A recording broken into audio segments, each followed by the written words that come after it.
Nii, kolmas näide. Saagikus oli kehva, hing on lühjaselt kinni. Ja probleemide kirjeldus on teil seal ka kausta vahel näha. Päris kriitiline tundub lugu, et on siis tekkinud nii-öelda kevadkülvi krediidivõlg, millest siis põhivõlg on 6,6 miljonit, millest on suudetud siis natukene maha maksta jooksva saagi arvelt. Ja kuna kreditor on juba päris agressiivne, siis tegelikult on küsitud juba ka tagatisi. Ja 5 miljonit on siis tagatud hüpoteegiga ja lisaks on siis nii-öelda loovutatud ka toetused. Ehk siis see lumepall kogu aeg kasvab. Mina vaatan seda, ma näen, see lumepall kasvab. See kasvab ja nüüd on siin kiiresti vaja tegutseda, väga kiiresti vaja tegutseda. Et jällegi võttes nii-öelda andes tagatisi oma mingile kreeditorile, see on küll väga hea samm, ühtepidi kreeditor rahuneb natukene maha, aga mis siis, kui te ei tule sellest välja? Et mis siis edasi saab? Ja nüüd lisaks on siis ka väike käiberaha ettevõttel, millega siis saab kustutada ka tegelikult selliseid lühiajalisemaid kõikumisi, eks ole. Aga see on ka põhjas praktiliselt. 25 000 on võimalik kasutada raha, eks ole, Eesti kroonist räägin. Ja mis me siis tegime? Me võtsime siis selle ettevõtte pulkadeks, nii nagu ma eelnevalt selgitasin. Me nägime finantside paraku keerulist seisu, mida ma just lahti rääkisin.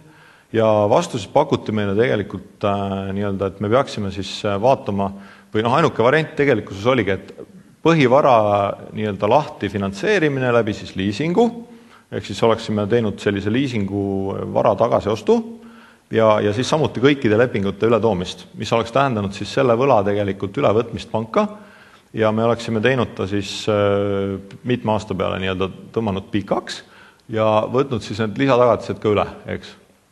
Ja mis see plusspool oleks kliendil olnud see, et meie ei oleks küsinud, see oli vist 70% aastas oli see viivis intress, mis praegu tiksub. Me ei oleks küsinud sellist intressi.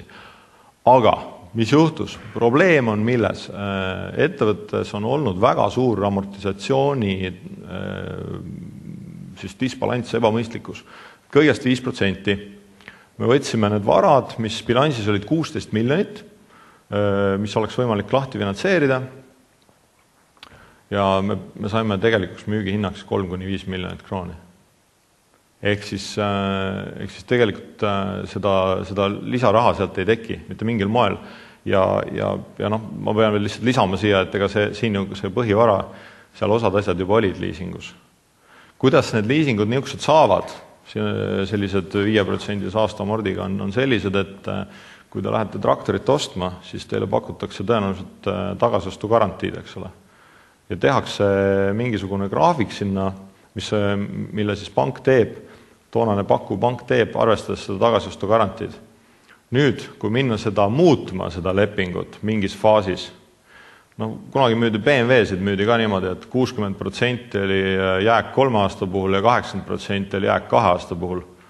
Täna me oleme kõik targemad, me teame, et BMW ei maksa -20% 2 aastat hiljem, ta maksab tunduvalt vähem, eks ole. Et sama nähtus on tegelikult meile teadaolevalt siis kõigis muudes valdkondades, et juhul, kui me nüüd seda olemasolevat kokkulepitud lühiajalist või suhteliselt lühiajalist 2 aastast 3 aastast graafikut läheb muutmist tagasostu garantii kaob tagant ära. Ehk me ei saa minna sinna tehingusse sisse. Nii et kokkuvõttes meie varade analüüs näitas, et siin on väga vähe teha nüüd teisel juurde tuleval finantseerijal või 3. või 4. eks ole. Lahendused sellises olukorras. Olemasoleva liisinguga maksepuhkus. See pank, kes on olnud kodupangaks, temal on teiega see probleem. Loodetavasti ei ole, aga on. Ja temaga tuleb see kokkulepe tõenäoliselt kõige kergemini. Variant 2. Ka sama olemasolev pank, tehes seda esimest, peaks tulema vastu selles number 2 ka. Mõistlik pank teeks seda, sellepärast, et selle kliendil, kellest me praegu räägime, on väga tugev soovitus. Selle kliendil on Farmplanet Eesti soovitus, kus juures. Et me räägime kindlasti tegelikkuses jätkusuutlikust ettevõttest. Ja kolmandaks, mis siin nüüd on selline põhimõtteliselt tugev asi, mis toimiks, on ikkagi investor on selline paha sõna. Ma mõistan siin ringkonnas, eks ole, aga kui me räägime ikkagi täiendava raha kaasamisest, siis ühinemine kellegi, kes tegeleb samas valdkonnas ja tal on vaba raha hetkel ja võib-olla leppida mingi osaluse peale kokku ja panna leivad ühte kappi. Jah, te olete võetav selles olukorras, eks ole, aga mis siis teha? Vähemalt see ettevõte jääb toimima, te saate kreediteid korda ja nii-öelda saate eluga edasi minna, et siis edasi toota, eks ole. Vot siukene nägemus oli siis meil, et sellest asjast. Aitäh! Ma olen täna juba siin terve hommikupoole pattu teinud, et alguses palunud, et palun esitage küsimusi ja rääkige kaasa ja siis ma pole teile üldse sõna andnud. Et nüüd ma pean seda tegema, et mitte ennast nagu õhtuni süüdi tunda. Palun üks küsimus sealt ja mikrofon on kohe teie selja taga.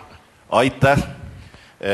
Tähendab, kas oleks võimalik saada ka aktsiaseltsi kohta ja te paneksite üles sellise slaidi, kus on aktsiaselts T. Aitäh. Teate, mul on selles mõttes üks ettepanek, ma ei tea, kui sulle sobib, et mina ja Marge Pähkel, kes on Farmland Eesti müügijuht, et meie veame ühte sellist töötuba, mis üsna varsti hakkab, mille nimi on finantseerimine ja müügitingimused 2011. Kas me võime selle seal äkki võtta korraks ette või mis? Ma arvan küll, jah. Et meil on valdkonna spetsialistid kaasas, nii et me võime seda proovida teha täiesti. Aga tänud kuulamast. Ja palun mikrofon siia ette. Et jah, väga tore, et teil seal pärast 2 daamiga on see tuba, aga te ei ole pankurid. Minu küsimus on pankurile. Et teatavasti põllumajandustootmise tsükkel on suht pikk. Ja nüüd see olukord, mis tekkis siin 2009. aastal, siis vaatamata sellele pikale eelloale ja need põllumehed on ju siin olnud meie uues riigis 20 aastat ja enam, siis pangad muutusid väga tagasihoidlikuks ja skeptiliseks ja mitte keegi ei osanud prognoosida, mis juhtub 2011. aastal, eks ole, 2009. aastal ja lihtsalt pangad lõid oma uksed lukku. Vaatamata, mis analüüsile. Ma võin omale teha 10 analüüsi, aga pank arvestab ikka seda kõige negatiivsemat.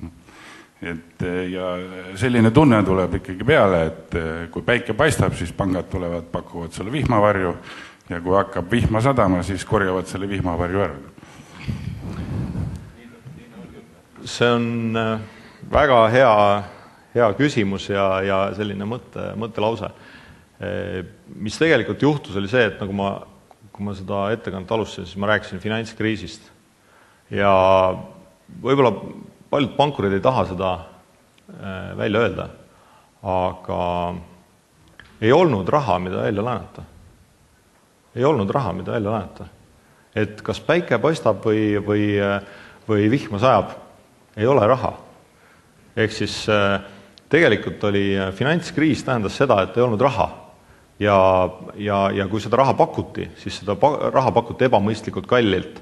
Vaat sealt tulidki need tugipaketid, valitsused panid nii-öelda garantiisid ja erinevaid tugipakette, et pangad saaksid laenata täiendavat raha.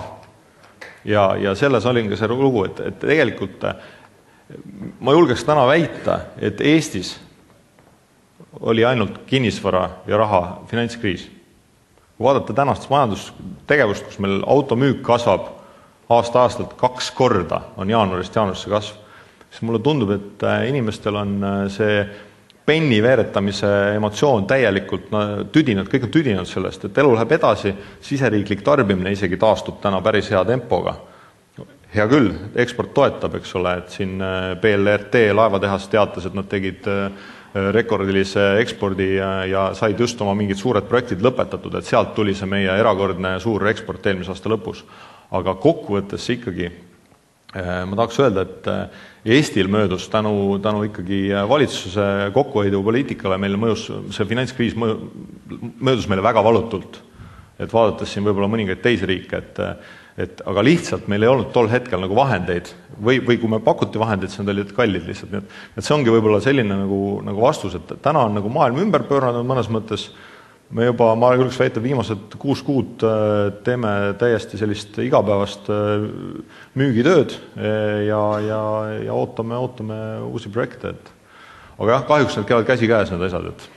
Ma ütlen teile lohutuseks, et ma püüdsin siin teha kokkulepet, et pank osaleb meie töötoas ja teine asi, et ma olen olnud 15 aastat pankur, nii et lohutuseks me saame töötoas seda juttu rääkida edasi. Aga suur tänu, Ivar! Aitäh! Jah, tänud! Aitäh!